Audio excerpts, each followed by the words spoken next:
사랑하는 여러분, 지난밤도 단잠을 주무셨습니까? 수요일 새 아침이 밝아옵니다. 오늘도 새벽 예배를 주님과 함께 새날을 여시는 여러분 모두의 주님의 평강이 함께 하시기를 바랍니다. 오늘 함께 나눌 은혜의 말씀은 역대상 25장입니다. 1절에서 10절까지 말씀 함께 봉독합니다. 다윗이 군대 지휘관들과 더불어 아삭과 헤만과 여두둔의 자손 중에서 구별하여 섬기게 하되 수금과 비파와 재금을 잡아 신령한 노래를 하게 하였으니 그 직무대로 일하는 자의 수요는 이러하니라. 아삽의 아들들은 삭굴과 요셉과 느다냐와 아사렐라니, 이 아삽의 아들들이 아삽의 지휘 아래 왕의 명령을 따라 신령한 노래를 하며 여두둔에게 이르러서는 그의 아들들 그달리아와 스리와 여사야와 시므이와 하사바야 맏디디야 6사람이니 그 아버지 여두둔의 지휘 아래 수금을 잡아 신령한 노래를 하며 여호와께 감사하며 찬양하며 헤만에게 이르러는 그의 아들들 붓기야와 마따냐와 우시엘과 스부엘과 여리못과 하나냐와 하나니야와 엘리아다와 깃달디아 롬맘디에셀과 요수부가사와 말로디와 호딜과 마하시옷이라.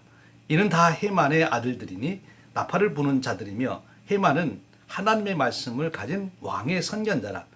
하나님이 헤만에게 14아들과 3딸을 주셨더라. 이들이 다 그들의 아버지의 지휘 아래 재금과 비파와 수금을 잡아 여호와의 전에서 노래하여 하나님의 전을 섬겼으며 아삭과 여두둔과 헤만은 왕의 지휘 아래 있었으니 그들과 모든 형제 곧 여호와 찬송하기를 배워 익숙한 자의 수요가 288명이라. 이 무리의 큰 자나 작은 자나 스승이나 제자를 막론하고 다 같이 제비 뽑아 직임을 얻었으니 첫째로 제비 뽑힌 자는 아삽의 아들 중 요셉이요 둘째는 그달야이니 그와 그의 형제들과 아들들 12명이요 셋째는 삭굴이니 그의 아들들과 형제들과 12명이요. 이 말씀은 살아계신 하나님께서 사랑하는 자녀들에게 주시는 은혜의 말씀입니다. 아멘. 오늘 우리가 읽은 역대상 25장 말씀은 다윗이 찬양대를 조직하는 이야기입니다. 그런데 이 이야기를 잘 이해하려면 앞에서 말씀드린 것처럼 22장에 나오는 성전 건축 이야기, 또 28장 9장에 나오는 이 성전 건축 이야기 사이에 이 찬양대를 세우는 이야기가 있다는 것을 잊지 말아야 합니다. 다시 말하면 지금 역대기의 중심 사건이 무엇인가 하면 성전 건축이에요. 그런데 이 성전 건축이라고 하는 것이 단순히 건물을 짓고 시설을 갖추고 속에 있는 여러 기구를 만드는 것이 다가 아니라 더 중요한 것이 있다는 거죠. 그것은 사람을 세우는 것입니다. 하나님께 참된 제사를 드릴 수 있는 사람을 세우는 일인데 24장에는 제사장들에 대한 얘기를 했어요. 24반열로 제사장들을 세웁니다. 그런데 그에 이어서 25장에서는 찬양대를 또 24반열로 세우는 그 일을 하고 있습니다. 이 이야기는 바로 이 찬양 사역이라고 하는 것, 또 우리 성도의 삶에서 이 찬양이라고 하는 것이 얼마나 귀중하다 하는 것을 지금 보여주고 있는 것이다 이렇게 말할 수 있어요. 사실 다윗은 원래 성전 건축하고 싶은 마음이 있었죠. 근데 하나님께서 내 아들이 지어야 된다 했기 때문에 이제 아들 솔로몬이 성전 건축을 잘 할 수 있도록 모든 준비를 다 했습니다. 전쟁에 나가서 전리품으로 가져온 것들로 다 성전 건축할 자료로 사용하고, 또 앞에 보면 레위인들과 제사장들을 다 세워서 성전에서 일할 그런 사람들도 다 세우고요. 그런데 이제 25장에서는 이 찬양대를 또 세우게 되는 것을 봅니다. 철저한 준비를 하고 있는 이 다윗을 보는 거죠. 그런데 이 다윗이 그 준비 중에 바로 이 찬양대를 세우는 일을 얼마나 철저하게 하고 있는지 25장 전체가 그 이야기예요. 이 자체가 벌써 이 찬양의 중요성, 이 찬양대의 중요성, 우리 성도의 삶에서 이 찬양이 얼마나 중요하냐 하는 것을 교훈해 주고 있는 것입니다. 이제 구체적으로 오늘 하는 말씀을 보겠습니다. 25장 1절입니다. 다윗이 군대 지휘관들과 더불어 아삽과 헤만과 여두둔의 자손 중에서 구별하여 섬기게 하되 수금과 비파와 재금을 잡아 신령한 노래를 하게 하였으니 그 직무대로 일하는 자의 수요는 이러하니라. 다윗이 이 찬양대를 조직하는데 누구와 함께 찬양대를 조직합니까? 군대 지휘관들과 함께 조직하고 있습니다. 이것이 무엇을 의미하는 것입니까? 이 찬양대가 다윗에게 있어서는 군대 조직보다도 어쩌면 더 중요하다. 나라의 여러 준비된 일 중에 군대라는 게 참 중요하지 않습니까? 근데 지금 다윗은 이 찬양대가 군대 못지않게 중요하다 하는 것을 시사하고 있는 거예요. 이걸 좀 더 넓은 의미로 말하면 한 국가를 튼튼하게 세우는 것은 군사력도 중요하지만 예술이 참 중요하다는 거예요.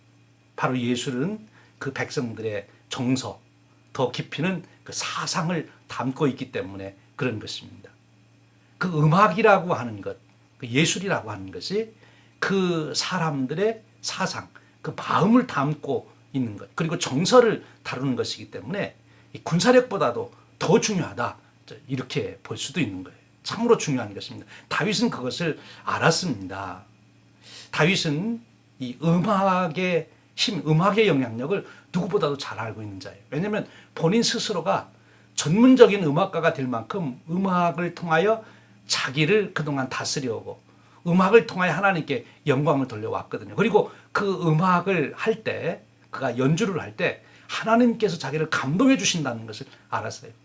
다윗이 경험 중에는 사울 왕이 악신에 들려 있을 때 어떻게 해서 악신을 쫓아냅니까? 다윗이 수금을 연주함으로 사울에게서 악신이 떠나잖아요.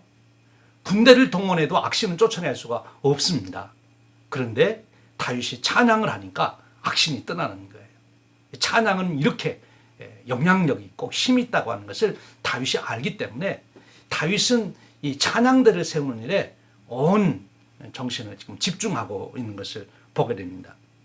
먼저 여기 지금 조직할 때도 앞에서 말한 대로 군대 지휘관들하고 같이 이 아삽과 헤만과 여두둔을 이제 찬양대의 총 책임자로 세우지 않습니까?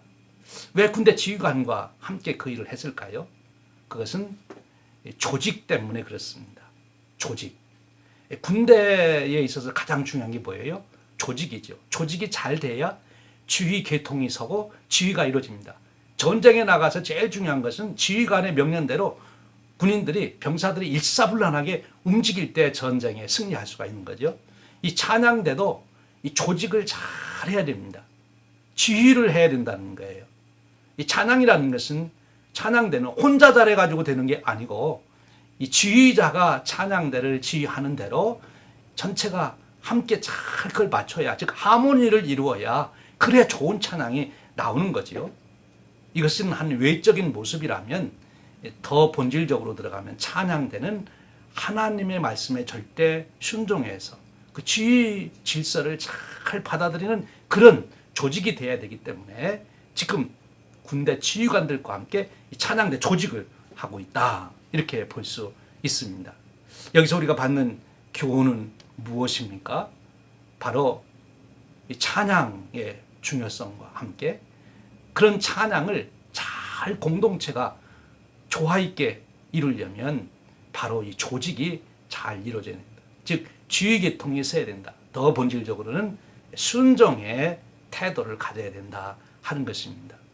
하나님의 말씀에 대한 순종, 그 말씀에 대한 순종의 자세를 가지고 있을 때 바로 하나님께서 영광을 받으시는 그런 찬양을 드릴 수 있다 하는 것을 시사하고 있는 것입니다.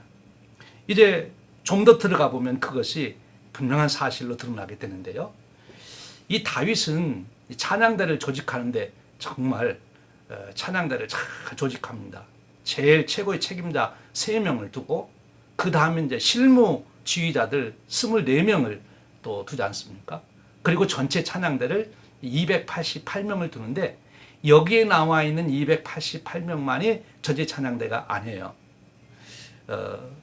역대상 23장 5절에 보면 이 찬양대 전체 숫자가 얼마인지가 나오는데 이렇게 나옵니다. 23장 5절에 4,000명은 문지기요 4,000명은 그가 여호와께 찬송을 드리기 위하여 만든 악기로 찬송하는 자들이라.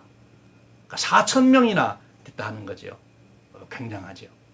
그 규모 면에 있어서도 굉장하고 그 조직 이런 면에 있어서도 굉장하지만 사실은 더 중요한 것이 있습니다. 지금 다윗이 찬양대를 조직하며 정말 중요하게 여기는 것이 1절 그리고 5절 7절 말씀에 나와 있어요. 1절 말씀에 신령한 노래로 한 소리나 신령한 노래를 하게 하였으니 또 그리고 5절에 보면 이렇게 말씀합니다. 이는 다 헤만의 아들들이니 나팔을 부는 자들이며 헤만은 하나님의 말씀을 가진 왕의 선견자라. 하나님이 헤만에게 14아들과 3딸을 주었다. 여기 왕의 선견자라는 말을 합니다. 앞에서는 신령한 노래 그리고 5절에서는 선견자. 이 신령한 노래라고 하는 말의 뜻에서는 어떤 뜻이 있습니까? 그것은 예언이라고 하는 뜻이 있어요. 예언. 신령한 노래. 그리고 이 선견자라고 하는 말의 뜻에는 그 원뜻이 호재라고 하는 것인데 이것은 환상을 본 자 그런 뜻입니다. 즉 하나님께로부터 말씀을 받아서 전달하는 자를 호재, 선견자라 그렇게 얘기했어요. 그러니까 신령한 노래를 한다고 하는 그 예언, 하나님의 말씀이나 여기 환상을 봐서 그 말씀의 뜻을 전달하는 이 선견자라는 말이나 다 하나님 말씀과 밀접한 관계가 있다 하는 것이죠. 그러니까 찬양을 하는 사람은 단순한 노래를 하는 것이 아닙니다. 먼저 그의 심령 속에 하나님 말씀이 있어야 된다는 거죠. 하나님 말씀에 대한 깨달음이 있어야 된다는 거죠. 그 말씀에 대한 감격이 있어야 된다는 거죠. 자기가 깨닫고 자기가 경험하고 받은 그 말씀의 은혜를 곡으로 붙여서 멜로디를 붙여서 그래서 그것을 노래로 부를 때 악기로 연주할 때 그것이 찬양이 된다는 거예요.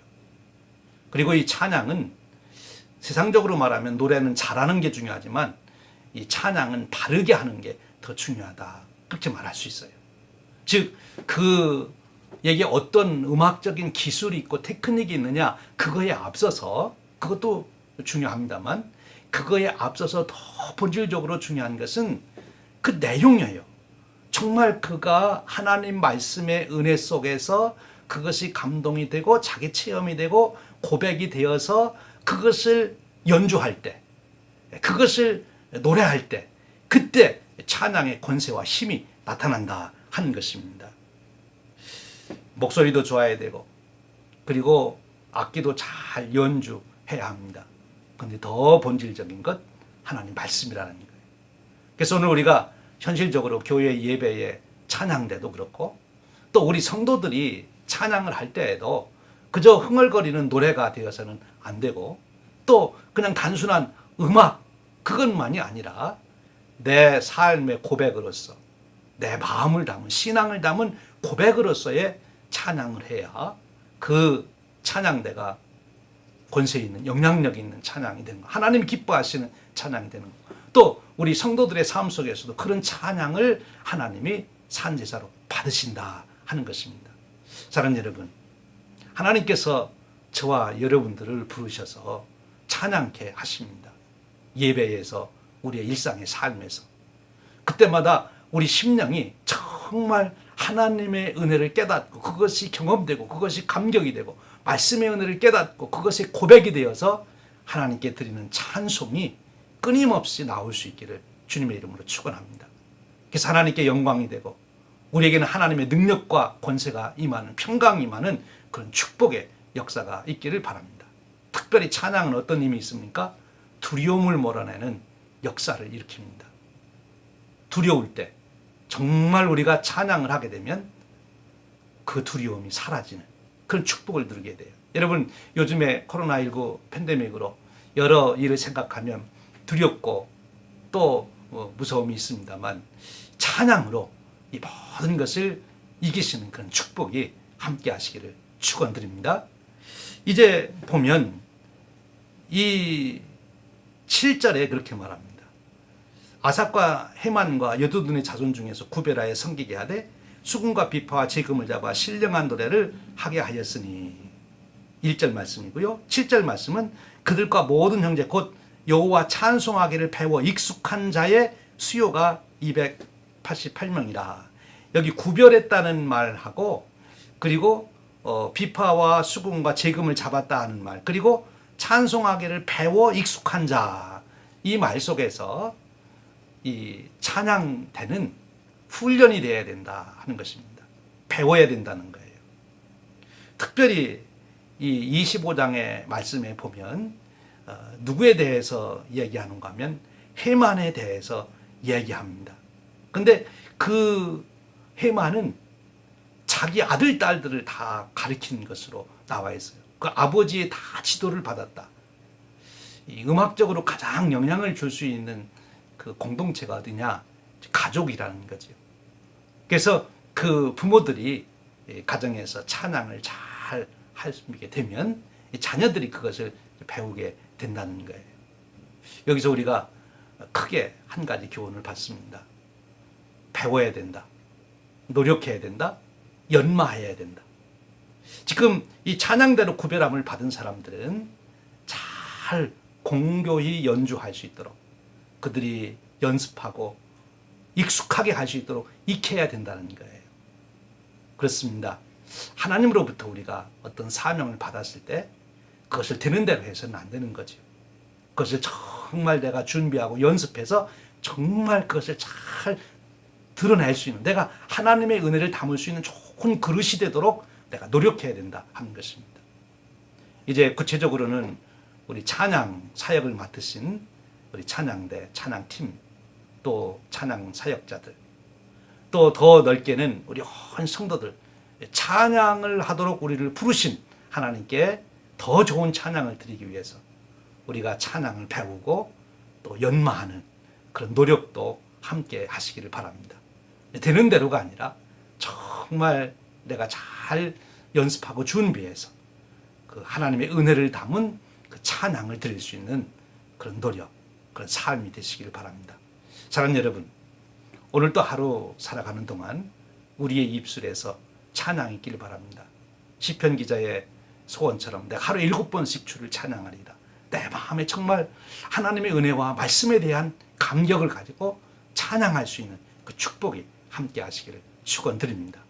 또 이 찬양대를 조직하는 것을 통하여 교훈해 주신 이 교훈을 따라 우리의 삶이 하나님의 은혜 가운데 살아가는 놀라운 축복이 있으시기를 주님의 이름으로 축원드립니다. 함께 기도하겠습니다. 하나님 아버지, 감사합니다. 오늘도 우리에게 새날을 주시되 귀한 말씀을 통하여 우리의 삶이 찬양의 삶이 되게 하심으로 두려움을 몰아내고 악신을 쫓아낼 수 있는 권세와 능력 있는 인생이 되도록 초청하시니 감사드립니다. 구체적으로는 교회 예배에서 찬양 사역을 하는 자들에게 주시는 놀라운 교훈도 주시니 감사합니다.